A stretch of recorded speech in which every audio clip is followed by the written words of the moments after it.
Everybody, it's your boy Angel. Hope and pray that you're having a blessed day. I know I am. So yeah, I'm gonna be bringing you guys a little bit something different tonight, as opposed to like a whole main deck profile. I'm going to be bringing you guys what I'm currently running in my sideboard and how I came to make some of those choices.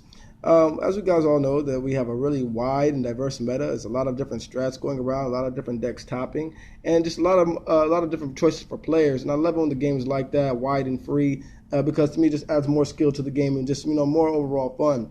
Now that being said, more choices for players means you have to have a toolbox suitable to be able to combat all those different strategies you're going to be running into.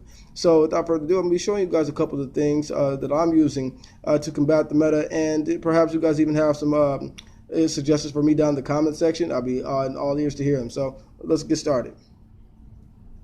So as you could probably guess, Triple Ash Blossom, Joyous Spring, Ghost Ash, whatever you want to call it, card's absolutely broken, absolutely phenomenal, and absolutely necessary. Being able to stop your opponent from adding to hand, summon to field, or even mill from deck to grave is just absolutely busted, especially when it's mixed all up in one card. I read somewhere that this card negates literally 1,700 different effects in the game of Yu-Gi-Oh!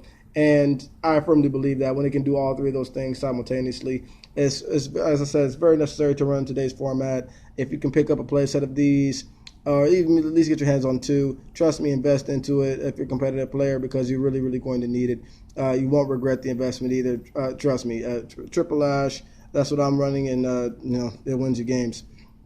Then next up, Triple Lover Sister, Ghost Reaper, Winter Cherries, and I'm going to tell you this right now, this card has been putting in more work than this card for me. Ghost Reaper is an absolute win button against some of the meta matchups right now. I mean, Paleo, once you hit that, totally awesome. Once again, it's still a good deck, but it loses a lot of steam. To me, once you hit that Dragon Buster and ABC, it just loses. It can't really do much after that.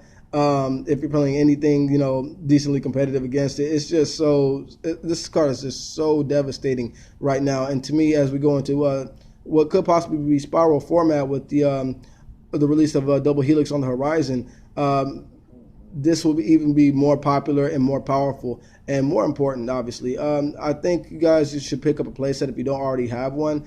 I believe even the 10 versions of this going forward will possibly double or even triple in price. This card, to me, is just going to go up from where it currently is at now. So if you can get your hands on a playset of these, guys, invest in it. You will not regret it. So that's what I've been running, Triple Ghost Reaper. Then lastly, for the monsters that I'm sideboarding, double Gamma Seal. You know why we run Gamma Seal, get you over your problem monsters. To me right now, especially challenging the True Draco matchup to be able to get over that Masterpiece, especially since, the hits to it have made them really, really, really, really rely on Masterpiece even more. As I said, great, versatile all-around card, always strong as a sideboard option. And, to me, it's just an easy choice to put in for any strategy that you have going forward. So double Gamma Seal for me. And that's it for the monsters that I'm sideboarding. Then next up, I'm running double System Down.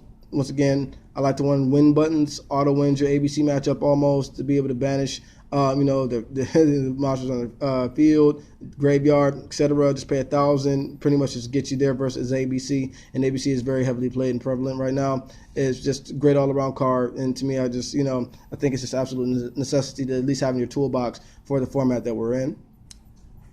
Next up, running triple Twin Twister.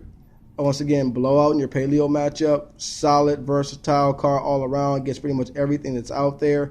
I like to run it at 3 in my sideboard. To me, you can just never have enough back row removal. And, especially when the deck like Paleo is floating around, it's just pretty much a trap dot deck. You resolve, this even honestly once sometimes, and that can get you your Paleo matchup, especially let alone if you drop 2 of them. It's so strong, so strong. So to me, triple Twin Twisters been winning the games. And then lastly, double Anti-Spell Fragrance. Pendulum, without a doubt, is probably the best deck in the format right now. And Anti-Spell, pretty much, once again, you run win buttons, auto wins you that game, auto wins you that matchup. 2 is good because I run a lot of you can't play hate that gets a lot of in my main deck. I'm currently piloting Dark Lords for my main, so I'm running things like Full Force Virus, D Barrier, where your pendulums can't summon or anything else really can't summon for that matter.